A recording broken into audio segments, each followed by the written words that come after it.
Des salades tout au long de la semaine, très différentes, créatives, originales. Il y a quoi là-dedans? C'est une spéciale dédicace, c'est pour vous parce que la dernière fois, vous m'avez dit j'aime les salades. Donc, je vous ai fait une petite salade. C'est gentil. Alors, c'est une salade, j'aime pas le mot revisiter parce que vous savez, bien souvent, les chefs, ils disent revisiter. Il faut déjà visiter avant de revisiter.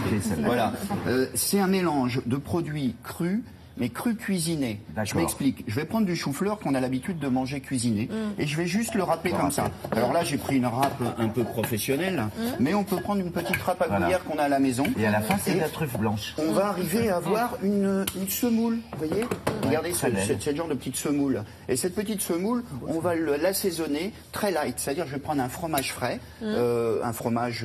alors, on peut prendre 0%, on peut prendre ce qu'on veut, mais on met une petite cuillère, vous voyez, comme ça, de fromage. Très bon.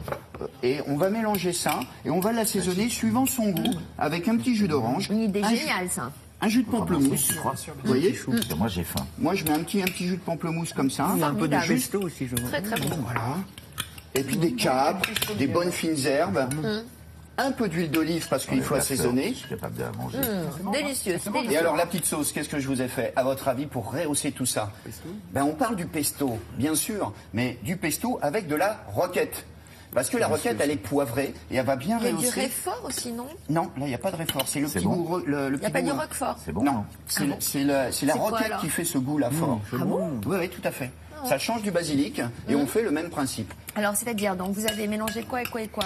Alors, quoi et quoi? Pour le pesto, j'ai fait de l'huile d'olive, tout simplement, avec un peu d'huile d'arachide, parce qu'il faut couper l'huile d'olive, que ce soit pas trop fort, pour sentir ce goût de roquette. Vous voyez, puis on voit les herbes qui sont broyées. Alors, on fait ça au bol mixeur, et on rajoute du sel, un petit peu de piment d'Espelette, et qu'est-ce qu'on va mettre dedans après, à la fin, pour terminer? Et il y a un petit goût de fumée.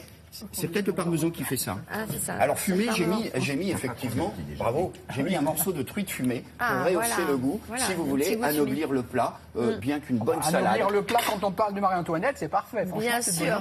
Bravo. Le mot était, hein, voilà. Bravo, bien choisi. Bravo. Donc, alors, moi, ce que disait Alexandre, c'est un plat qui nous reste en tête.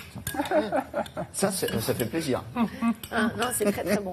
Et l'idée géniale, c'est la base de cette salade, ce mélange de petits miettes de chou-fleur avec un yaourt Alors léger. vous pouvez, puisque on parle de fleur de sel, vous pouvez rajouter une bonne petite fleur de sel au-dessus, qui va permettre à la salade de donner ses lettres de noblesse. Deuxième. Hein. Noblesse. Vous remarquerez que je fais des efforts. Hein. Très bien. Donc voilà.